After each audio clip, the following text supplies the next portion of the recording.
cheguei lá, eu consegui. Deu certo.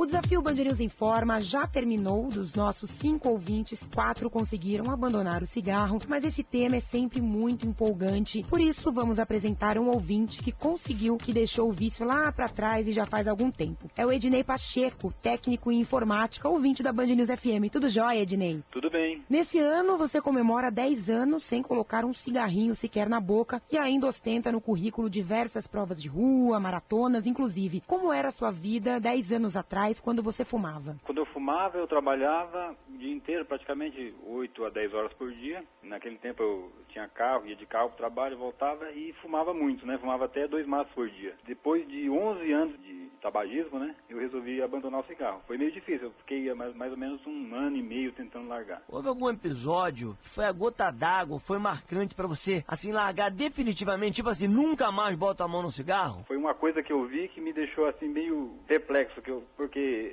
o cigarro a gente relaciona com problema cardíaco, pulmão, né? E lá nessa palestra tinha um pé amputado, né? Na resina, que o pessoal tava mostrando. E eu fiquei encucado com aquele pé, o porquê daquele pé lá, até que explicaram que a nicotina ela vai tampando as veias, né? Aí depois disso eu resolvi nunca mais fumar. Toda vez que eu pensava em fumar, eu pensava naquele pé e desistia na hora. Ednei, como é que foi o encontro com a corrida? Foi junto com o abandono do cigarro? Você foi trocando uma coisa pela outra? Como é que foi isso? Foi assim, eu parei de fumar no finalzinho de 2002, aí passei o primeiro ano foi complicado, porque eu sonhava todo dia que eu estava fumando, acordava assustado. E como o cigarro era praticamente meu companheiro, então eu tinha, por exemplo, eu não tinha o que fazer, eu tinha muito tempo ocioso. E no comecinho de janeiro de 2002, um rapaz que trabalhava comigo, ele sempre fazia São Silvestre, né? Aí ele chamou o pessoal da loja, falou, vamos organizar um pessoal para começar a treinar esse ano, né? Pra gente fazer o São Silvestre no final do ano. Aí juntou uma galera de mais ou menos umas 40 pessoas, a gente começou a treinar, lá perto da loja mesmo, na hora do almoço, às vezes antes do serviço, às vezes depois. E desses 40 só sobrou 8 pessoas, mas a gente continuou firme. Aí em maio de 2002 foi a primeira prova que eu participei. Quantas provas você já fez até hoje? Você contou?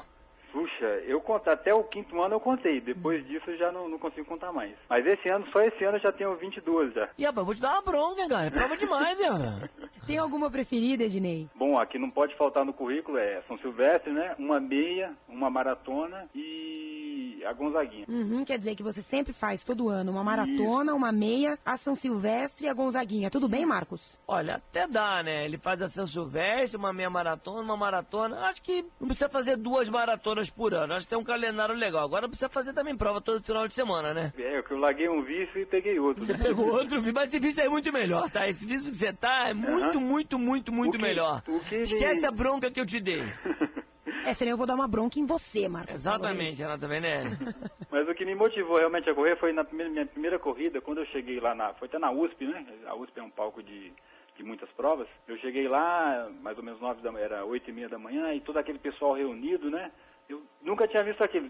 Nesse tempo todo que eu estou em São Paulo, eu nunca tinha visto uma corrida assim, por exemplo. Já vi o pessoal correndo na rua, mas nunca vi assim de perto, na largada. E a primeira vez assim me deixou muito assim, sei lá, eu fiquei muito empolgado, porque na corrida, hoje em dia, quando eu tento convencer alguém a ir correr, o que eu falo de diferencial é o seguinte, que sempre na corrida, por mais que tenha gente, sempre está todo mundo feliz, é sempre todo mundo procurando a mesma coisa. Você não vê um chateado aqui, é sempre todo mundo feliz, não tem jeito. E quando eu estava aquecendo, passou um cara por mim, eu senti um barulho diferente no chão, né? Quando eu fui ver, o cara amputado, do joelho para baixo, né? Ele tinha uma prótese. Aí eu imaginei assim, puxa vida, nesse tempo todo eu parado, sem fazer nada, eu inteiro, né?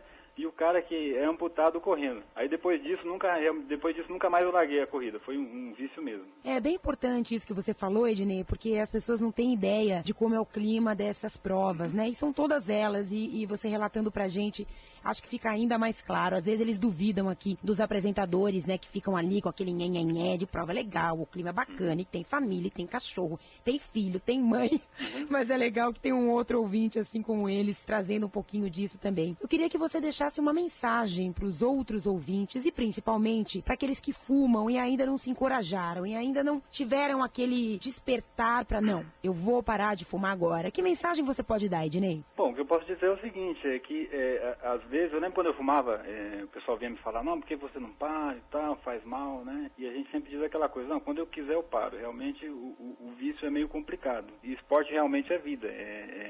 Eu, durante todo esse tempo que eu fumei, mesmo antes de fumar, eu nunca pratiquei pratiquei nenhum esporte e às vezes eu me arrependo assim, né? Lógico que eu me sinto muito feliz por ter começado, mas eu me arrependo de não ter começado antes. É muito bom mesmo. Nesse tempo que eu comecei a correr, eu consegui levar meu irmão, que é um ano mais velho que eu, mas é super sedentário, aquele cara que ficava de folga do dia, da hora que ele acordava, até a hora de dormir deitado na cama, não fazia nada. Hoje em dia eu tenho que me esconder dele porque ele fica me procurando para treinar. Quer dizer, agora os dois estão viciados em esporte. Ednei, quando você for numa prova e eu e a Renata estivermos lá, tenta dar um abraço na gente. É muito legal ver histórias como a sua. Você realmente é um vencedor, trabalha. Tava lá num mundo não muito legal, essa coisa do cigarro, conseguiu se superar. Sozinho hoje é um atleta, eu diria que de alto nível. Parabéns, Ednei. E uma coisa também que me deixa feliz é, por exemplo, há 10 anos atrás, eu me sinto hoje muito melhor do que há 10 anos atrás. E há 10 anos atrás eu só trabalhava. Hoje eu trabalho, vou pro trabalho de bicicleta, que eu trabalho a 8 quilômetros daqui, né? Eu trabalho de manhã, faço serviço esporádico à tarde, né? E estudo à noite. Ednei, a tua idade hoje qual é? Eu tô com 37. Quer dizer, aos 27 você era muito mais velho do que hoje, certo? Exatamente. Eu me sentia muito mais mal do que hoje. Largue o cigarro você também, Renata Venere. Não, eu não. Como assim? Eu não fumo, ouvinte. gente. Você é ouvinte, eu nunca fumei. A gente teve o prazer de conversar com Ednei Pacheco, nosso ouvinte, que há 10 anos comemora o fato de ter largado o cigarro. Muito obrigado, Ednei. Você certamente serviu de inspiração para outros tantos ouvintes. Boas provas para você, para o seu irmão e até uma próxima. Tá bom, muito obrigado.